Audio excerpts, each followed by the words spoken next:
You know what, Rowan? I think I'm going to kiss my work husband tomorrow.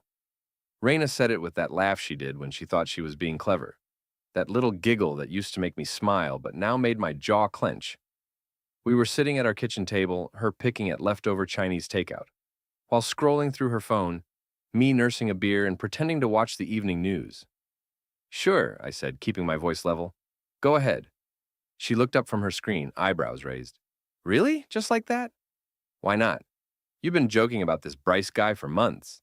Might as well make it official. The thing about sarcasm is that it works both ways. Raina thought she was being cute, testing boundaries with her little comments about her work husband at the corporate office where she worked in HR. Always Bryce this, Bryce that. How funny he was. How he understood her better than anyone. How they had such great chemistry during those long conference room meetings. I'm a mechanic. I fix things for a living. Cars, motorcycles, the occasional boat engine when summer rolls around here in coastal Maine. I understand chemistry too. The kind that happens when metal corrodes, when gaskets fail, when pressure builds up until something breaks. You're being weird, Raina said, going back to her phone. Weird. Right. Not the woman who spent more time texting during dinner than talking to her husband of 4 years. Not the woman who started working late 3 nights a week, right after this Bryce character transferred to her department. Not the woman who suddenly needed to attend weekend team-building events that she'd never mentioned before. Just tired, I said, finishing my beer. Long day at the shop. That was true enough. I'd spent most of the afternoon under the hood of a rusted-out pickup truck, but my mind kept wandering to the conversation I'd had with Sean, my best friend since high school. Sean worked security at the office complex where Raina spent her days, and he'd mentioned seeing her car in the parking lot at some interesting times. Might want to pay attention to that wife of yours, he'd said while we grabbed lunch at Murphy's Diner. She's been keeping some unusual hours. Sean was ex-military, the kind of guy who noticed things other people missed. When he said pay attention, it wasn't casual advice. I went to bed that night listening to Raina tap away on her phone beside me, the glow of the screen casting shadows on the ceiling. She was smiling at whatever she was reading, that same little laugh escaping every few minutes. The next morning, I woke up before dawn.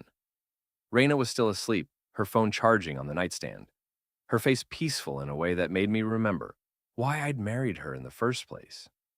Before the promotions and the new friends and the jokes that weren't really jokes.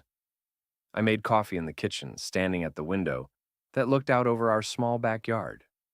We'd bought this house 3 years ago, a modest 2-bedroom place with good bones and a detached garage that I'd converted into my workshop. It wasn't much, but it was ours, or it had been. By the time Raina stumbled downstairs in her robe, I'd already made my decision. Morning, beautiful, I said, handing her a cup of coffee, the way she liked it. Too much cream, 2 sugars. Thanks. She yawned, checking her phone immediately. Oh, Bryce sent the funniest meme.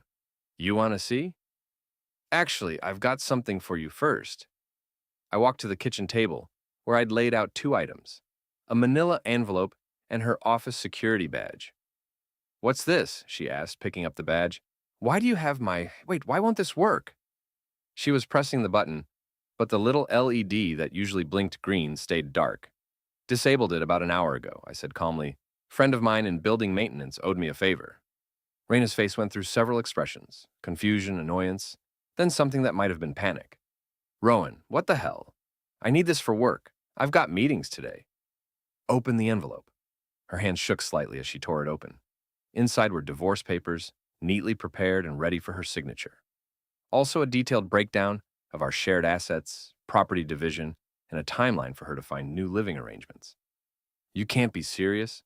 About as serious as your work husband. The coffee cup slipped from her fingers, shattering on the kitchen floor. Brown liquid spread across the white tiles like a stain that couldn't be cleaned. Rowan, please, it's not what you think. Bryce and I were just friends. The kissing thing was a joke. I know exactly what it is. I pulled out my phone and showed her a screenshot. Text messages between her and someone listed as B with heart emojis. Messages that went back months, talking about stolen moments and secret meetings and how much they missed each other. How did you? Doesn't matter how. What matters is that you made your choice. Now I'm making mine. Raina sank into a chair, her face pale. We can work this out. We can go to counseling. I'll stop talking to him. No. The word came out harder than I'd intended, but I was done with negotiations. Done with half-truths and excuses and jokes that cut like knives. You wanted to kiss your work husband? Congratulations. You're free to kiss whoever you want, just not as my wife. I grabbed my jacket and keys, leaving her sitting in the kitchen surrounded by broken ceramic and spilled coffee. As I reached the door, I heard her start to cry, but I didn't turn around. Some things, once broken, can't be fixed. The next few days passed in a blur of careful planning and controlled rage. I went to work, came home, ate dinner alone, and spent my evenings in the garage workshop that had become my sanctuary. Raina tried talking to me exactly twice before she realized I was serious about the divorce. The first time, she cornered me in the kitchen with tears in her eyes and promises on her lips. She'd end things with Bryce, she said. It was just a mistake, a moment of weakness, nothing that couldn't be fixed. I listened without saying a word, then handed her a printed email I'd gotten from Monica, the HR assistant, who'd been watching Raina and Bryce's office romance with growing disgust. The email detailed conference room bookings under fake meeting names, expense reports for lunches that turned into afternoon disappearances, and the general consensus among the office staff that their relationship was an open secret. The second time, Raina tried anger instead of tears. She accused me of spying on her, violating her privacy, being controlling and paranoid. She threatened to take half of everything in the divorce, including my workshop and tools. That's when I showed her the prenuptial agreement we'd signed before the wedding, the one her lawyer father had insisted on to protect her family's money, but which also protected my business assets. The irony was delicious. After that, she stopped trying to talk and started planning her own strategy. I knew this because Sean had become my unofficial intelligence network. His security position gave him access to building logs, parking records, and the kind of casual gossip that flows through office buildings like water through pipes. She's been meeting with some lawyer downtown, he told me over beers at Flanagan's, the dive bar where half the town went to complain about their lives. Expensive suit, fancy car, probably daddy's money paying for it. Sean was a big guy, the kind who'd learned to fight in desert towns, whose names we couldn't pronounce. But he had a gentle way of delivering bad news that made it easier to swallow. Let them come, I said. I've got documentation going back 6 months. Phone records, credit card statements, witness testimony from coworkers. They want to play hardball? I invented the game. That wasn't entirely true, but it sounded good. The reality was that I'd spent years underestimating my wife's capacity for deception, and I wasn't about to make the same mistake twice. Frankie, the bartender at Flanagan's, was another valuable source of information. Frankie had been serving drinks to this town's secrets for 20 years, and he had a memory like a steel trap. He'd seen Raina and Bryce together at the upscale wine bar across town, holding hands and acting like teenagers. Wasn't even trying to hide it, he said, wiping down glasses with practiced efficiency. Bold as brass, the two of them. Sorry, Rowan, thought you should know. I appreciated Frankie's directness. In a town this size, everyone knew everyone else's business, but most people had the decency to pretend otherwise. Frankie just told the truth and let you deal with it however you wanted. The third member of my unofficial support network was Mrs. Daly, my 70-something neighbor who had appointed herself the unofficial guardian of our street's moral standards. She'd been watching Raina's comings and goings with the sharp eyes of someone who'd raised 5 children and buried 2 husbands. That girl's been keeping strange hours, she told me one evening while I was checking my mailbox. Leaving early, coming home late, and always checking her phone like it's going to tell her the meaning of life. Mrs. Daly had the kind of old-fashioned values that made her disapprove of adultery on principle. But she also had a practical streak that made her useful in situations like this. You need anything, dear? You just ask. I've seen plenty of marriages go bad over the years, and I know the difference between a rough patch and a woman who's made up her mind to stray. The confirmation came on a Thursday evening when I followed Raina to Bryce's apartment complex across town. I didn't plan to spy on her. I was driving home from a late job when I spotted her car in the parking lot of the Riverside Gardens, a trendy development where young professionals went to feel sophisticated. I parked across the street and waited. 2 hours later, she emerged from Building C with a tall, well-built guy in an expensive suit. Even from a distance, I could see the easy familiarity between them. The way she touched his arm when she laughed. The way he kissed her goodbye before she got in her car. That night, I sat in my workshop, surrounded by the tools of my trade, and made a decision that would change everything. I wasn't going to just divorce Raina. I was going to make sure she understood exactly what she'd thrown away, and I was going to make sure everyone else understood it too. In a town like ours, reputation mattered. Social connections mattered. The approval of neighbors and coworkers and the people you saw at the grocery store mattered more than money or lawyers or threats. I opened my laptop and started making a list of everyone who needed to know the truth about Raina and her work husband. It was going to be a long list, but I had time. Revenge, I was learning, was a lot like engine repair. It required patience, precision, and the right tools for the job. By the time I finished planning, it was past midnight, and I could hear Raina moving around upstairs, probably getting ready for another day of playing the innocent wife while texting her boyfriend. Let her play. I was done being the audience for her performance. The annual Founders Day Festival was exactly the kind of small-town event that Raina usually avoided, complaining about the crowds and the noise and the general lack of sophistication. This year, however, she'd suddenly developed an interest in community involvement. "I think we should go," she announced over breakfast on Saturday morning, the first time she'd initiated a conversation in days. Bryce mentioned that his department is sponsoring one of the booths, and it might be good for my career to show support. Of course it was about Bryce. Everything had been about Bryce for months. I just hadn't been paying attention. "Sure," I said, buttering my toast with deliberate calm. "Sounds like fun." The festival was held in the town square, a patch of grass surrounded by brick buildings that dated back to when this place was a thriving fishing port instead of a bedroom community for people who worked in Portland. Local businesses set up booths, selling everything from handmade crafts to questionable barbecue, while a small stage hosted a rotation of local bands and politicians making speeches nobody wanted to hear. I'd spent the previous evening making preparations with Sean and Mrs. Daly, who'd proven surprisingly enthusiastic about the plan. Frankie had also volunteered to help, closing the bar early so he could attend what he called the most entertaining public service announcement in town history. Rena dressed carefully for the festival, choosing an outfit that managed to look casual while showing off the results of her new gym membership. Another recent development that made sense now that I knew about Bryce. She spent extra time on her makeup and kept checking her phone, presumably coordinating with her boyfriend. "You look nice," I said as we walked toward the town square. "Thank you." She seemed surprised by the compliment, then suspicious. "Are you feeling okay? You've been acting strange all week." "Just looking forward to meeting your coworkers," I said, "especially this Bryce character you're always talking about." We found the corporate booth easily enough. It was the one with professional banners and a table full of branded merchandise that nobody wanted. Bryce was there, exactly as I'd expected. Tall, athletic, with the kind of confident smile that came from never having to worry about consequences.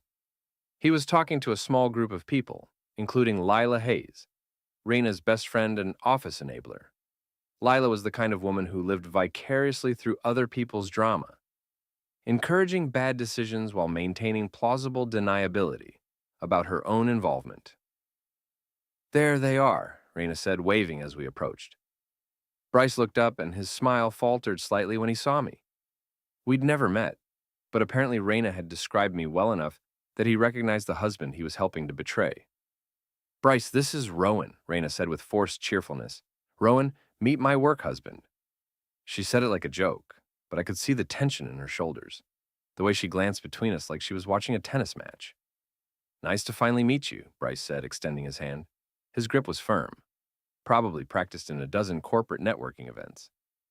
"Raina talks about you all the time." "Funny," I said, shaking his hand and holding it just a moment too long. "She talks about you quite a bit, too.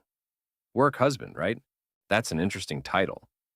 "Just office humor," he said, trying to reclaim his hand. I'm sure it is. I released my grip and smiled. So tell me, Bryce, what exactly does a work husband do? I want to make sure I understand the job description. The question hung in the air like smoke from a backyard grill. Lila shifted uncomfortably. Raina's face went pale, and Bryce's confident smile became strained. It's just a silly expression, Raina said quickly. You know how office people talk? I do now, I said. Sean, come over here. I want you to meet Raina's work husband. Sean materialized from the crowd with perfect timing, his security uniform lending an official air to the proceedings. Behind him came Mrs. Daly, dressed in her Sunday best and wearing the expression of someone about to witness something memorable. Sean works security at your building, I told Bryce conversationally. He's got access to all kinds of interesting information. Parking logs, building access records, that sort of thing. You'd be amazed what patterns show up when someone actually bothers to look. Bryce's face had gone from confident to concerned to something approaching panic. Look, I don't know what you think you know. I think I know that work husbands spend a lot of time together, I interrupted. Late nights at the office, weekend team building exercises, long lunches that turn into afternoon meetings at places like the Riverside Gardens apartment complex. Raina made a small sound like air escaping from a punctured tire. Lila took a step backward, suddenly very interested in the contents of the merchandise table. You've been spying on us, Bryce said, his voice rising. I've been paying attention to my wife, I corrected. Something I should have started doing months ago. A small crowd was beginning to gather, drawn by the tension and raised voices. In a town this size, public confrontations were rare entertainment, and people weren't going to miss the show.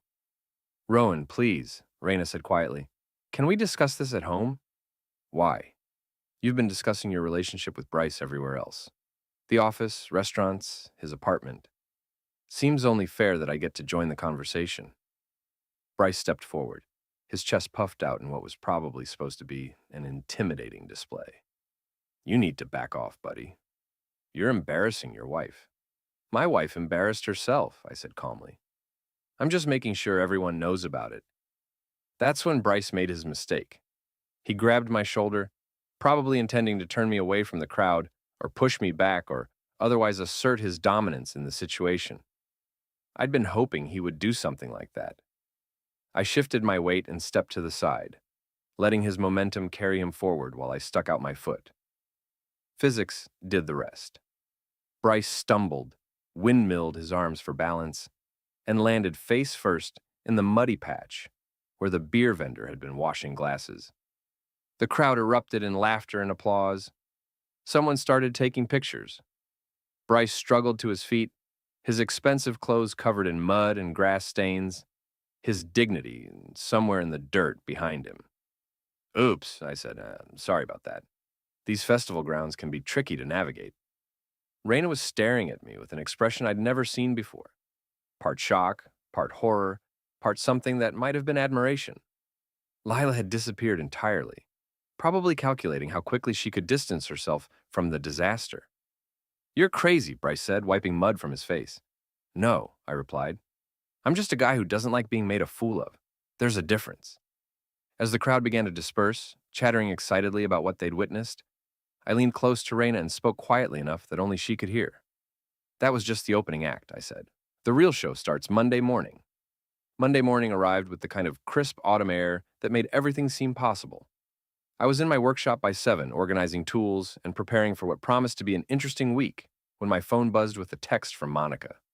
HR meeting at 9. Bryce and Raina both called in sick. Thought you should know.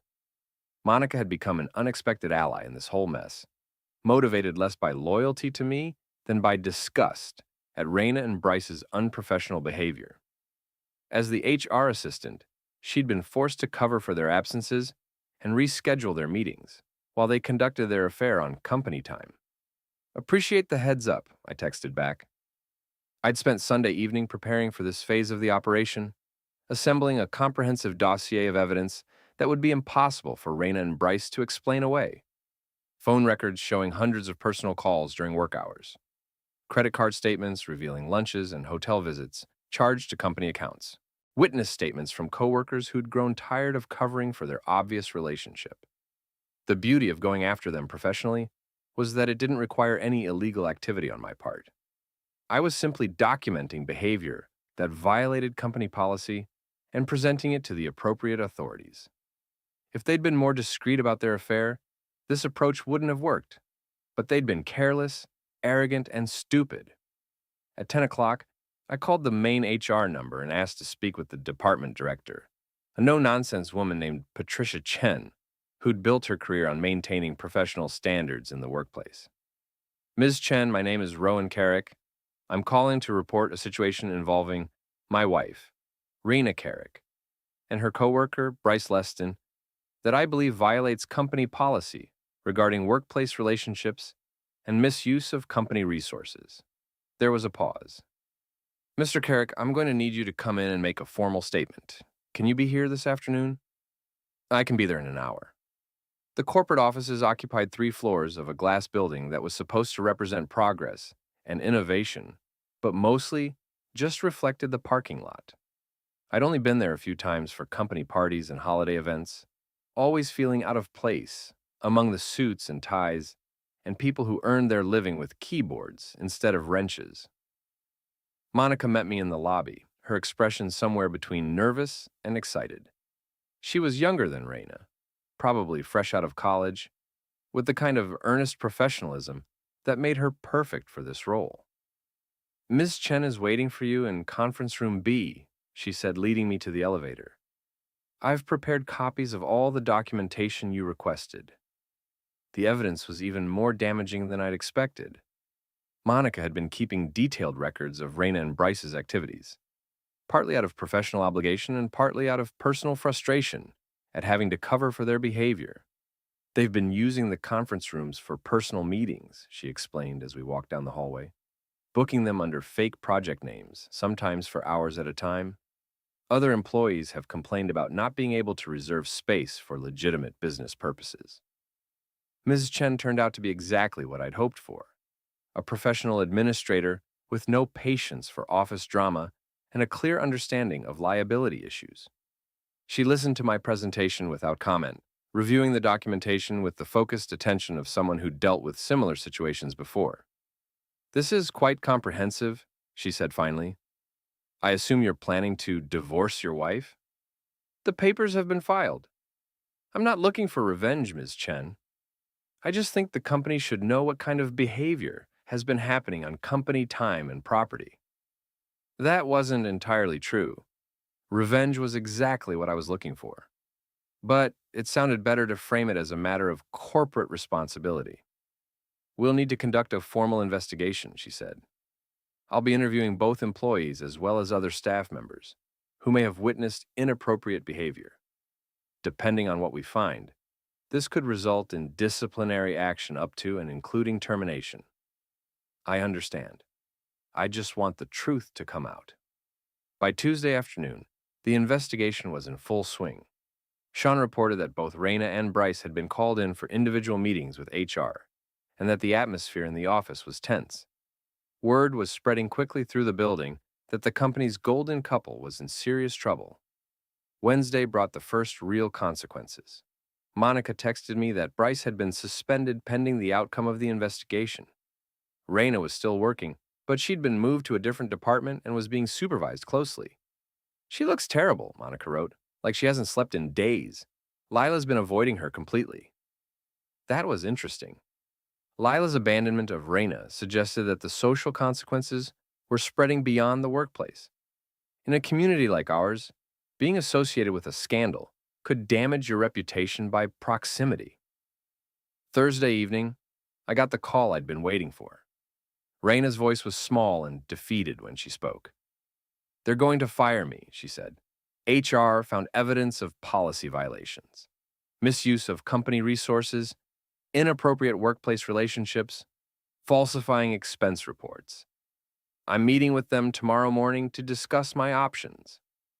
I'm sorry to hear that, I said, and I almost meant it. This is your fault. You destroyed my career over a stupid mistake. I documented your choices. The consequences are yours to own. There was a long pause. What do you want, Rowan? Money? The house? I'll sign whatever you put in front of me if you'll just make this stop. It's too late for negotiations, I said. You made your choice when you decided to kiss your work husband. Now you get to live with the results. Friday morning, Monica sent me a final text. Both terminated. Security escorted them out. Building access revoked. It's over. But it wasn't over. Not even close. The professional consequences were just the beginning.